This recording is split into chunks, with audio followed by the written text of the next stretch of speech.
This is my son David. He is 7 years old. He is really into Thomas again right now. Usually he loves his Angry Birds, his encyclopedias and books. David's a really happy little boy who likes to be busy and with his family, and David also has autism spectrum disorder. Our daughter Matea is 7 years old and she goes to a really awesome school here in Red Deer. She's in grade 1. She is full of life, very energetic, loves to be active in her community, loves friends around, people around, loves to go and do activities, loves to be moving, always moving, and enjoys hanging out with her family. And she has autism spectrum disorder. Connor is 7 years old and he is in grade 1, heading into grade 2 in September. He's full of energy, full of life. And he just keeps us very busy and very occupied. Connor is autism spectrum disorder.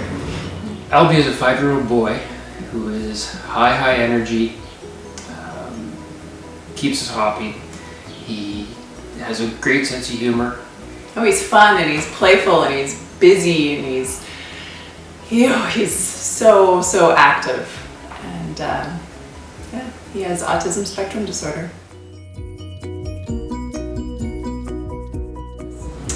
I think the biggest thing is just if he's dysregulated, people see that as he's acting up, he's spoiled, he's not disciplined enough. The biggest misconception for us is that David doesn't like touch or doesn't want to be held or always get upset. People think because he's a boy or because they've seen kids get upset by being touched that's how all kids with autism are. He just needs stronger discipline and more routine and maybe better parents. So one of the biggest misconceptions about her is that she is not intelligent. Lots of people put her in a box that,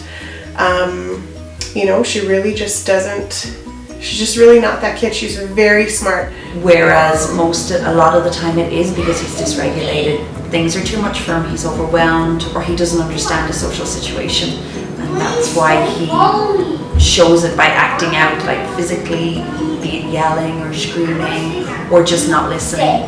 David needs to be touched constantly all day and craves that physical interaction with other people. I've had many conversations with the school about how much he needs them to just lean in and give him a hug, or else he can't calm down, he can't regulate, and he needs to feel loved and wanted, and he needs that just as much as everyone else. You just have to get things out of her a different way, and she's working very hard to communicate with us and to communicate with her peers and our family and her grandparents and all those wonderful people that are in her life, but it just looks a little different. Really, he couldn't be in a more regimented situation. We really take care of the activity level and the dietary challenges, and it is not a behavior problem. It is autism. Even when we're just sitting at home, at a moment's notice, David could decide to leave. So we have bars on our windows, we have extra locks on our doors, we have an alarm system in place. Our garage door opener is moved above the frame of the door so that he can't open that. All of our gates are locked so he can't get in and out of the house. Not worrying about Matea running out the door all the time. Worrying about making sure that every door is locked in the house all the time and making sure that there's nothing unsafe for her to get at. And we don't have time to talk because we're always doing other stuff. Making sure there's the meeting at the school that you have to go to, and a meeting at this other place, and meeting someone and having speech and having OT and having psych at the house, and yeah, there's no spare time. It doesn't exist. Trevor and me being on the same page about Connor's autism. I think that's one of the biggest challenges because we both have our own ideas, and it's just really important that we sit down and make sure those ideas are the same rather than he goes one way, I go the other way, and we don't agree. Like meeting our own needs as a couple, that's probably a huge issue or difficult thing in our house. So balancing our need to talk to each other about things that don't have to do with the kids, or balancing my need to tell him everything that's going on and his need to not know everything that's going on because he's not home all day. I think it takes a toll on your marriage. You have to have a really good partner We have to be really good partners, which I'm blessed to have a really good partner. Trying to get out the door on time to get anywhere is almost impossible because it depends on how he's feeling. And the more rushed we become, the harder it is for him to get out the door. And people, it's hard for us when people don't necessarily understand that. We're really lucky because our families understand and the school understands. But if it came to an employer isn't going to understand that you can't be at work on time ever because your son doesn't want to get out the door that day. So we now live as a one-wage family. We made the decision for me to stay home because it is I don't know how parents who do it, who work at the same time, do it, to manage, manage school. Like we have a wonderful school, and I would probably say on average I'm there at least once a week talking to them about something, about Matea, reminding, this, or like discussing why something's happening and helping them understand her more and meet her where she's at and support them in supporting her. Like we have a wonderful relationship. But I think we made the decision for me to stay home. And I'm just very thankful that we have families that support us in doing that. One of the biggest challenges we face over this journey is that our friendships have changed. And it's not necessarily because our friends have changed, but it's because our situation has changed. How we used to be friends and how we used to be able to socialize is a very different picture than it is now. We can't, other people don't necessarily have to live the same way we do now. So it's been a challenge. We've definitely, we've got each other. I like you. I like you. Okay. Friends. We have friends in there? Do we have friends who work with that? Yeah. We don't. Not the same ones. None of the same ones. No. Because I haven't seen them I know what you're talking about, but I haven't seen them in 2 years.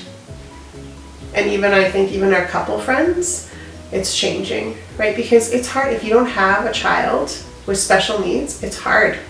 That's really hard. And I think a lot of your friends, because it's different. It's different when you can just be like, hey, we're gonna meet at this campsite and go camping. That's awesome. We cannot be around fire without a one-on-one. Like, one of us will have to be right there. We cannot. Is the campground fenced? Better yet, is the lot that we are in fenced? No, we can't go. I think whenever you have more than one child, it's always hard to balance yourself and give everyone enough. But David needs a lot. He needs one of us all the time. And with 3 other kids, it's really hard to make sure that we're giving everyone enough. With siblings, like we really in our home, I feel we really work hard to recognize our boys and to like encourage them and also to like just to give them the time that they need, because we often say we have 4 children because we have Mackenzie, Matea, and Asher, and then we have autism.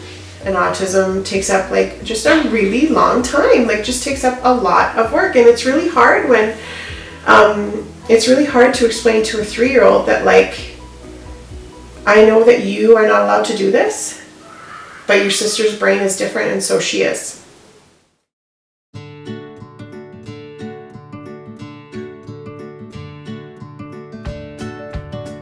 Going to the movies, that was one thing that we didn't do for a long time, but now it's something we can do, which is great.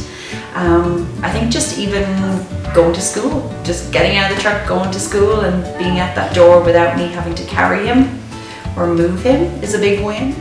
If we make it through a whole day at school and he was in the green zone where he was happy and cooperative, like, yeah, we had a green zone day. We celebrate going to the swimming pool and not running away from one of us. Yeah. That's a good day.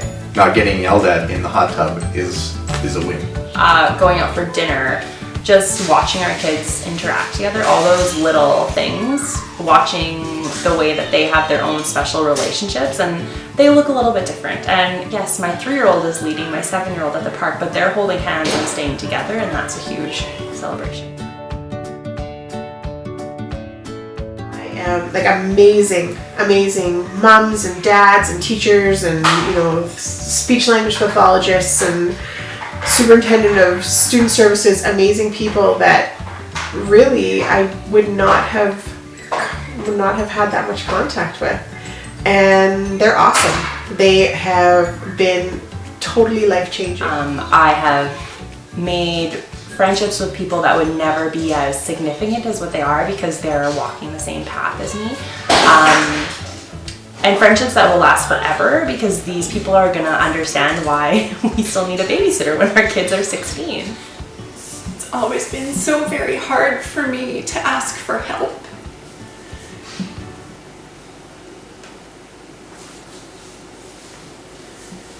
So when you meet other people who are experiencing the same kind of everyday difficulties that you experience, it's like you don't even have to ask for help because just their empathy and sincere appreciation for where you are at that moment is enough. It's like it fills up that cup and you're ready to go again.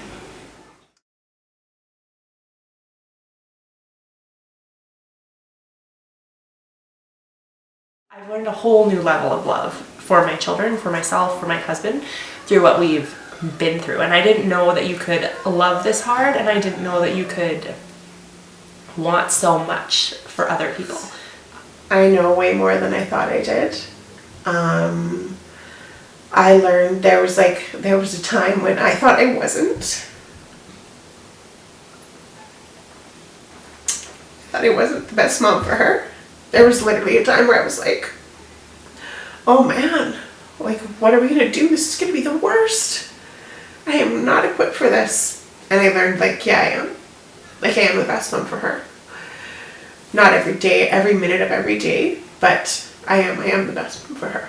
But it took a long time to get there, for sure. I've learned that I need other people and that that's okay. And that everyone thinks it's such a bad thing to say that you need other people. I have this amazing tribe of women and I need them. And I can't get through this journey without them, and that's okay. And by saying that I need help and I need people, it's actually empowering to myself and other people, and I'm teaching my kids that it's okay to say that they need help. So that's what I've learned about myself. We can do hard things. Like I watch Connor do hard things every day. Like get up, get ready for school, get in the mindset of going to school, stand in that line waiting to go in with the other kids when it's noisy and they're yelling, and he has to learn to keep himself calm.